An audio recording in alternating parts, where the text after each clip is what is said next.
एक जमाना था जब बायजूस का नाम भारत की सबसे बड़ी और सबसे कामयाब एडटेक कंपनी के तौर पर लिया जाता था। एक ऐसा ऑनलाइन लर्निंग का पावर हाउस जिसने करोड़ों स्टूडेंट्स और उनके पेरेंट्स का भरोसा जीता था। लेकिन फिर कहानी ने एक ऐसा मोड़ लिया जिसकी किसी ने कल्पना भी नहीं की थी। जरा सोचिए, 2021 में इस कंपनी की कीमत थी $22 बिलियन और आज ये गिरकर सिर्फ $235 मिलियन रह गई है। मतलब 99% की जबरदस्त गिरावट।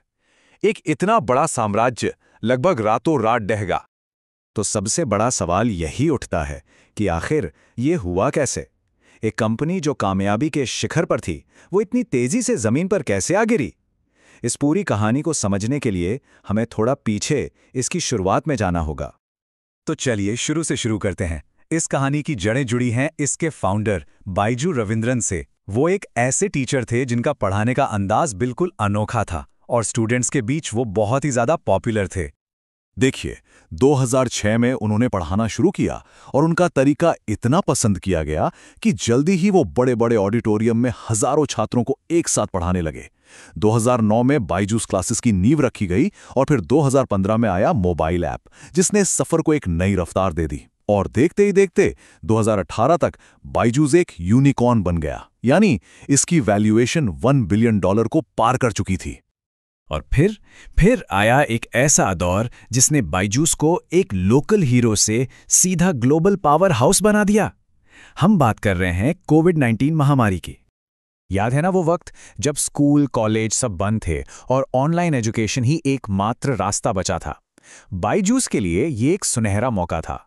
लॉकडाउन के दौरान उन्होंने अपने कई कोर्सेज फ्री कर दिए और इसका नतीजा ये हुआ कि करोड़ों नए स्टूडेंट्स उनसे जुड़ गए। जब इतनी पॉपुलैरिटी बढ़ी तो जाहिर है दुनिया के बड़े बड़े इन्वेस्टर्स का ध्यान भी इन पर गया।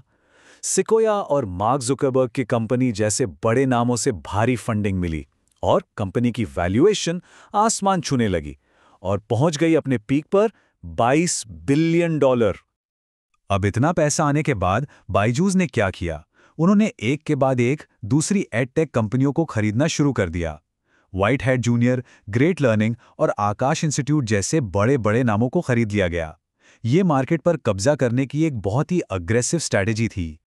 लेकिन इस तूफानी रफ्तार से आगे बढ़ने की एक बहुत बड़ी कीमत थी और वो थी भारी कर्ज। और शायद उस वक्त किसी को भी ये अंदाजा नहीं था कि कंपनी के पतन के बीज यहीं बोए जा रहे थे। जैसे ही महामारी का असर कम हुआ और स्कूल कॉलेज फिर से खुले, बायजूस की ग्रोथ अचानक से धीमी पड़ने लगी और यहीं से कंपनी ने कुछ ऐसी बड़ी गलतियां करनी शुरू कर दी जिन्होंने पूरी कहानी का रुख ही मोड़कर रख दिया। कंपनी ने एक बेहद ही अग्रेसिव सेल्स की रणनीति अपनाई। उनकी सेल्स टीम पेरेंट्स पर यह कहकर दबाव बनाती थी कि अगर आपने ये कोर्स नहीं लिया तो आपके बच्चे कॉम्पिटिटिव एग्जाम्स में पीछे रह जाएंगे। ये सिर्फ एक सेल्स पिच नहीं थी, ये पेरेंट्स के डर का फायदा उठाने जैसा था। और इस स्ट्रैटेजी का नतीजा सीधा सीधा कंपनी की इमेज पर पड़ा। ब्रांड की छवि खराब होने लगी। कई पेरेंट्स को झूठी जानकारी दी गई। रिफंड और कैंसिलेशन में लोगों को बहुत दिक्कतें आने लगीं और सबसे जरूरी चीज, ग्राहकों का भरोसा टूटने लगा। इसके बाद कंपनी फाइनेंशियल और लीगल मुसीबतों के एक ऐसे जाल में फंसती चली गई जिससे बाहर निकलना लगभग नामुमकिन हो गया। तो सबसे बड़ी मुसीबत बन गया वो पहाड़ जैसा कर्ज। व्हाइट हैट जूनियर और आकाश जैसी बड़ी कंपनियों को खरीदने के लिए जो पैसा उठाया गया था, वो अब एक ऐसे बोझ में बदल चुका था जिसे कंपनी संभाल ही नहीं पा रही थी। और जब फाइनेंशियल हालात खराब हो तो लीगल परेशानियां भी पीछे नहीं रहती। अमेरिकी कंपनियों ने लोन डिफॉल्ट के आरोप लगाए। इतना ही नहीं, सितंबर 2023 में तो बीसीसीआई ने भी पेमेंट न चुकाने के लिए बायजूस पर केस कर दिया, जिससे कंपनी की बची खुची साख को भी बड़ा झटका लगा। और ये तस्वीर इस पूरी कहानी का सार है। $22 बिलियन की कंपनी की 99% वैल्यू खत्म हो गई। ये सिर्फ एक आंकड़ा नहीं है, ये अपने आप में एक चेतावनी है। तो बायजूस के इस अर्श से फर्श तक के सफर से क्या सबक मिलते हैं? क्योंकि ये सिर्फ एक कंपनी के कामयाब होने और फिर फेल होने की कहानी नहीं है, ये उससे कहीं ज्यादा है। आज बायजूस के सामने सबसे बड़ी चुनौती है अपना खोया हुआ विश्वास वापस जीतना, और इसके लिए उन्हें अपने बिजनेस करने के तरीके में बुनियादी बदलाव लाने होंगे और अपने कस्टमर्स के साथ पूरी तरह से पारदर्शी यानी ट्रांसपेरेंट होना होगा।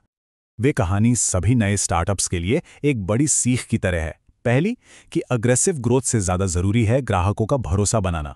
दूसरी, फाइनेंशियल डिसिप्लिन बनाए रखना और कर्ज को सही से मैनेज करना। और तीसरी और सबसे ज़रूरी बात कि सिर्फ मुनाफे के पीछे भागने के बजाय अपना असली मकसद हमेशा याद रखना। बायजूस की कहानी असल में बेहिसाब ग्रोथ की चाह, बड़े सपनों और नैतिक जिम्मेदारियों के बीच के टकराव को दिखाती है। तो आखिरी सवाल यही उठता है, क्या ये सिर्फ एक फेल हुई कंपनी की कहानी है या फिर ये भारत के पूरे स्टार्टअप इकोसिस्टम के लिए एक गंभीर चेतावनी है?